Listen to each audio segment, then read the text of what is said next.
Hi there, lovely people. Good morning from Dhaka, Bangladesh. Today I'll be reviewing, out of three, I'm doing three videos in a row. And the thing is, this is going to be the third one. And this is the most special perfume out of the three. All three were special. This is extra special for a certain reason. I'll tell you a story. Obviously, every fragrance has a story, a journey, but I don't have that much journey with this perfume. But I'll tell you a story first, okay? But before I do that, this is one of the rare fragrances. I don't know if it's discontinued, but I did see reviews from very good reviewers for both men's and women's side. This is gonna be Cinema by YSL. A few days back, I was fortunate enough to review YSL Purom. That was a classic 1986 version. And whenever I actually can manage to find a vintage fragrance or a little bit older fragrance, which are not really latest, people are going gaga over it, I get very excited, more so than the latest releases, because latest release, it's always about retail pricing, always about same old flankers. On most part, I have stopped sort of like become excited, about latest releases nowadays. I do not really look forward to anything. But when I know that there's nothing being released, what I do is I go back in time, I go to shops, try to find some perfumes that I am interested in, which I never got, tried, or reviewed. Okay, so this is one of the perfumes, and the one reason for me to try this perfume was Pep. Okay, this Australian reviewer. Okay, he looks like George Clooney. I called him, very handsome man, and he actually looks also like that dude from my best friend's wedding, the Julia Roberts' best friend, that guy. Okay, the one she was chasing, right? So he looks like he's like Hollywood hero sort of, and his channel is called The Sentinel. I'll leave a link below. He doesn't need it because he's a kind of different kind of a personality. I think he reviews from his home, and it's very serious and kind of not like naughty or obnoxious like us. But Pep is, we used to talk a lot in the back in the time. He used to be active in our group, but he's sort of like very reserved nowadays. But I really respect this guy. He's one of the best reviewers on YouTube. So he reviewed this, and I remember when he was reviewing this, I watched it 5-6 times, and he has a particular way of saying cinema. So I really found that review to be very beautiful, and I think there are some other reviewers from Ouch Fragrance, that's a British reviewer, who also reviewed this from a sample. I'm fortunate enough to have the bottle. Okay, so let's review this beautiful perfume. This is built for women. I think 2004 or 7 this one came out, I forgot, but this perfume, it's a statement. This fragrance is inspired by Hollywood lifestyle, cinema, movie stars, and they captured this perfume perfectly. So this is the box. I think this changed a little bit in the color, I'm not sure. It's an old batch. Okay, the batch number here is, let me read out this batch. Oh man, my eyesight, damn. When you get old, it's not really helping, 62J604. I think that's the best I can do. It's like right there, but it's like engraved, and it has YSL up there.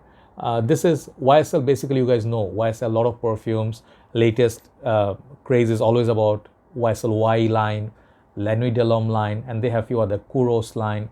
They have quite a few fragrances, and then they had the thing Jazz, Live Jazz, M7 Udap. So they have a lot of lines. This, I think, was part of their regular line, built for women. But I always wanted it. It's just a classic box. Okay, take a look at that. Very simplistic but classic. Here is one of the most beautiful aspect of the perfume is this bottle. If you've never seen it, just take a look at that. You see it like that everywhere. It reminds me of Guerlain's the niche line. They have that those the pump atomizer bottles, Angelique Noir. I think those are the perfumes. It says Cinema here. Cap is golden, and it's like, if you see it like this, it's like a movie trailer going on, or something glamorous, golden, amazing, like brilliance of this perfume. It says Yves Saint Laurent. Okay, the base, there's a sticker. Yeah, here you can read. Yes, it is 62J604. That's my batch code. I don't know if it's discontinued, reformulated. I don't know. Tell others if you know. This is YSL up there in the cap. Atomizer, where is your atomizer? Damn. Okay, atomizer is here. Golden atomizer, very simplistic, straightforward bottle, but I really like it. Cap got some weight. I have it on my hand, and man, this perfume is something, I tell you. Okay. Oh, damn, I missed. Yeah, beautiful spray. This bottle reminds me sort of like another bottle that I have. Classic bottle also from Jean Paul Gaultier. Gaultier Square. If you see, they're almost same looking bottle, even caps not much different. Okay, this is a classic perfume. I wish they did not discontinue this amazing perfume. A little bit juice left here. So let's talk about this after a long talk. I actually do not regret talking too much about this perfume because I want to talk about this is not just a review. This is personal sentiments. Okay, even though I never had any journey with it, but I feel like this fragrance is from back in the time, the glorious times of Hollywood cinematography, you know, like glamour. Okay, uh, it's like a whole era transported through time via this bottle. Okay, like this fragrance sort of like a time machine traveled through time, and it's still here. So first of all, it's another thing. Oh, sorry, it says YSL. I think Yves Saint Laurent at the back. If you pay close attention, it's written all over the back. It's kind of like ridges. Okay, really really beautiful presentation. I'm just stunned by this presentation. Love this. Okay, it's sort of like something Guerlain would make. So YSL also is a prominent house, and this is about fashion. You can definitely see this is a diva, and the notes breakdown, there's something unique in this. From the Fragrantica, I opened it. Let me read out the notes. Almond blossom, clementine, and cyclamen. I think that's how you say it. I could be wrong. Middle notes are jasmine, peony, I can't read from so far. Damn. I don't know, amaryllis, I don't know, floral, okay? And base notes are vanilla, amber, benzoin, and white musk. So this is basically a benzoin vanilla backed perfume. That's the base of the perfume. After 2 hours, you go to that dry down, and it's the most beautiful aspect of this fragrance. But in the opening, this perfume is known for that almond blossom, which I never smelled in any perfume. This is the most unique part of this fragrance. And with that clementine, that fresh sort of like an orangey, fruity vibe, you can definitely smell it. It's like one breath of fresh notes of those, you know, like it's a floral, fruity opening. And so good, guys. It's like when you inhale it, you're just smelling heaven. Okay.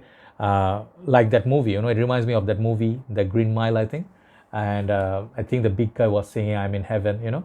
So it's a beautiful, beautiful moment. You know, it's like a beautiful moment captured in a bottle. So comforting. Some people say it's not very long lasting or it's close to the skin.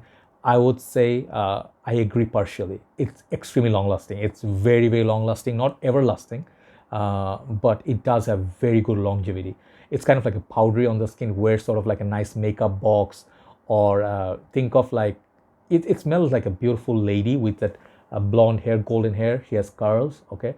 Marilyn Monroe or Bridget Bardot. I forgot her name. But if you know, there's this movie, American, no, not American History X. There was this movie of gangsters, you know, like there's man, I forgot that movie. American Beauty? No.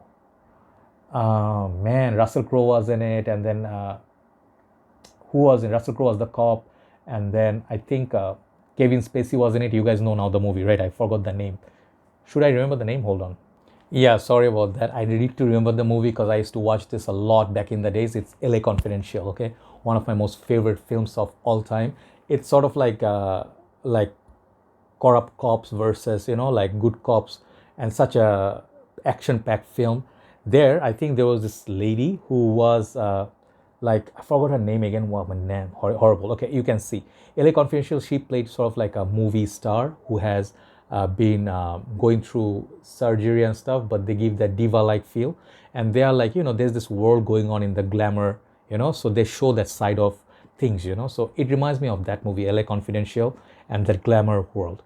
Very glamorous, very nice, very bold statement. The cinema itself, there are a few flankers to it, but I feel this is like a monumental perfume. Okay, do not consider this as like part of Chanel, Chanel number 5, you know, or Chanel Chance, or, you know, Dior's some other Poison, you know, like those are perfumes.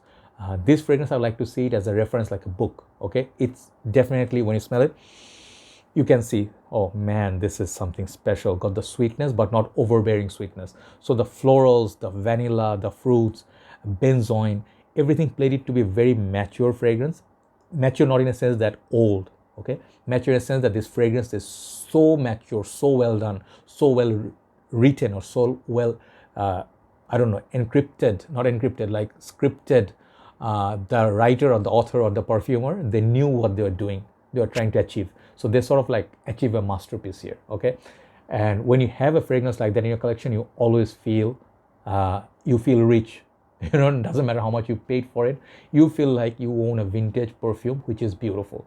So you see my sentiments. I do not usually do reviews like that much. I do sometimes, but this is sentiment in a bottle. Okay, if you're a guy, if you know quality, if you know good cognac or scotch, if you ever smoked a great cigar with good quality, the best quality, if you have good taste in music, like, you know, those records and stuff back in the days, this is one of those things you should own in a house as a collection. Okay, vintage car, vintage painting, you know, vintage wine, vintage perfume. Okay, this is a sentiment in a bottle. I just hope I could say all the things I wanted to say. I have plenty more to say, but this bottle, everything about this, take a look at once more. It's like a cinema. I used to love, when I was in Malaysia, I used to go to cinema hall a lot. I used to watch films, and it's a different experience rather than watching on a DVD.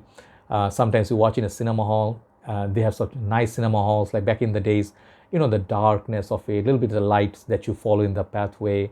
And then the cinema starts with a lot of ads and the snacks and caramel popcorn smell, you know. Man, I'm getting sentimental because I miss going to movies late night. I used to watch films like late night with few people inside the cinema hall. This is like a cinema, you know, it captures that thing. Okay, so YSL Cinema, what a beautiful tribute to perfume. This is a beautiful 10 or 100 out of 10 kind of fragrance. It's never going to be out of style, but it's something that, do not buy this to go to clubbing or try to get laid. This is not that kind of perfume. This is like an artistic fragrance. Okay, so overall, you guys see. Okay, try it out, Cinema, if you find it somewhere. This is a kind of collectible item. I want to review more fragrances like it. Thank you very much for watching, and I think I'll upload these. Have a nice day. Good night from Dhaka, Bangladesh. Bye bye.